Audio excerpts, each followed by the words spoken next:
Hello दोस्तों, serial रिमझिम में आने वाला है जबरदस्त ट्विस्ट, जहां पर वट सावित्री की पूजा करने में जहां पे रिमझिम चुपचाप से चली गई और लेकिन यहां पर मोहिनी को सारा सच पता चल चुका है और मोहिनी ने एक प्लान बनाया था कि ताकि समीर को सारी सच्चाई पता पड़ जाए और समीर यहां पर रिमझिम को बुरी तरीके से झाड़े। लेकिन जो मोहिनी का प्लान है वह पूरी तरीके से उल्टा पड़ चुका है। मोहिनी को लगता था कि समीर उसे झाड़ेगा, उसे जलील करेगा, लेकिन जैसे ही समीर वहां पहुंचा और समीर ने जैसे ही देखा कि जो रिमझिम वट सावित्री की पूजा पूरी अटल विश्वास के साथ कर रही है और तैयार होकर परेशान हो रही, वहां पर राजीव की मॉम और राजवीर की जो माँ आकर रिमझिम के ऊपर काली पोतना चाहती हैं और काली पोतने के बाद उसे ऐसी कहती है कि तुम होती कौन हो,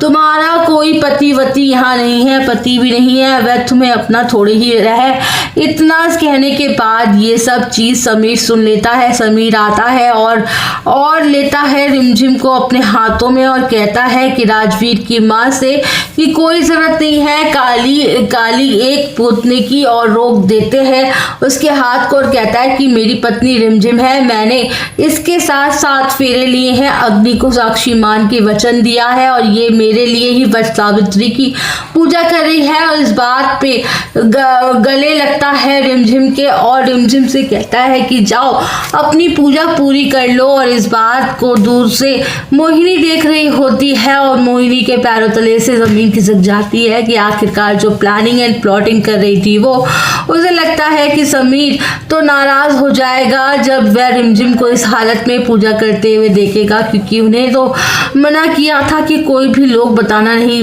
मना किया था। तो यहाँ पे बहुत खुश होती है और पूजा करने के बाद रिमझिम को इस बात पर आखिरकार कि वह चाहता क्या है।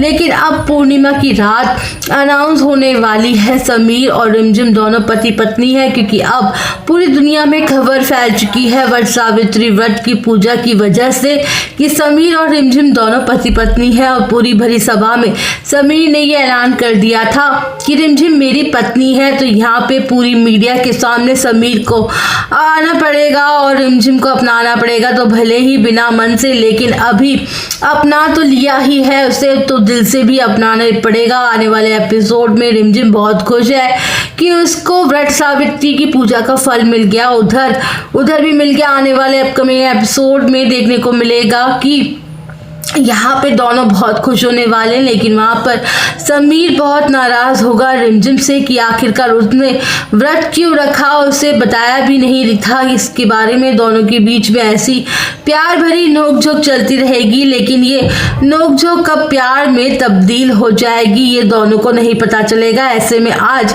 राजघराने के मुकुट जो है समीर ने रिमझिम को पहनाकर सम्मानित कर दिया है। रिमझिम जो वट सावित्री व्रत करने पहुंची थी, उसी वट सावित्री व्रत में समीर उनके रिश्ते को इतना प्यार और सम्मान दे देगा कि ये कुछ भी नहीं सोच पाएंगे। दरअसल आगे चलकर समीर सिर्फ रिमझिम को पत्नी के रूप में एक्सेप्ट नहीं करता है, बल्कि उसे वीरगढ़ की रानी के पद पर भी घोषित कर देता है और साथ ही रिमझिम के माथे पर राज तिलक का मुकुट पहनाकर उसे सम्मानित करता है। दोस्तों, आज तो हद हो जाती जब रिमझिम समीर के लिए सच्चे दिल से वट सावित्री की पूजा करने के तन मन धन से करती है, लेकिन इस बीच साजिश पर साजिश चलने वाली है। पहली बार समीर सबके सामने ऐसा सच बोल देता है जिसे सुनकर हर कोई शॉक रह जाएगा। जी हाँ, यहाँ पर जहाँ रिमझिम वट सावित्री का व्रत पूजा करने की पहुंचती है, लेकिन वहीं राजवीर की माँ उसको बेइज्जत करने की चाल बुन रही होती है। और जब औरतों के सामने रिमझिम को घेर लिया जाता है और उससे सवाल किए जाते हैं कि वो पूजा आखिर किसके लिए कर रही है, ये पत्नी किसकी है, तभी माहौल और भी ज्यादा खराब हो जाता है जब कुछ औरतें उसका मुंह काला करने के लिए आगे बढ़ती हैं। लेकिन उसी वक्त एंट्री होती है समीर की और कहानी यहाँ पे पूरी तरीके से बदल जाती है, क्योंकि समीर सबके सामने जोर से कहता है कि रिमझिम उसकी ही पत्नी है। ये सुनते हर कोई चौंक जाता है। सबसे बड़ा झटका मोहिनी को लगता है, जिसकी आंखों के सामने सब कुछ बिखरने लगता है। तभी यहाँ पर जो समीर वहीं खड़े होकर रिमझिम से कहता है कि तुम बिना डरे पूजा करो, मैं यहीं पर हूँ, तुम्हारे साथ खड़ा हूँ। यहाँ पे कोई भी कुछ नहीं कहेगा क्या समीर सच में रिमझिम को अपनी पत्नी मान चुका है या फिर पीछे कोई बड़ा प्लान छुपा हुआ है। दोस्तों ये देखना काफी ज्यादा दिलचस्प होगा, तो आप सब बने रहिएगा हमारे साथ, वीडियो को लाइक करिएगा और चैनल को सब्सक्राइब करिएगा।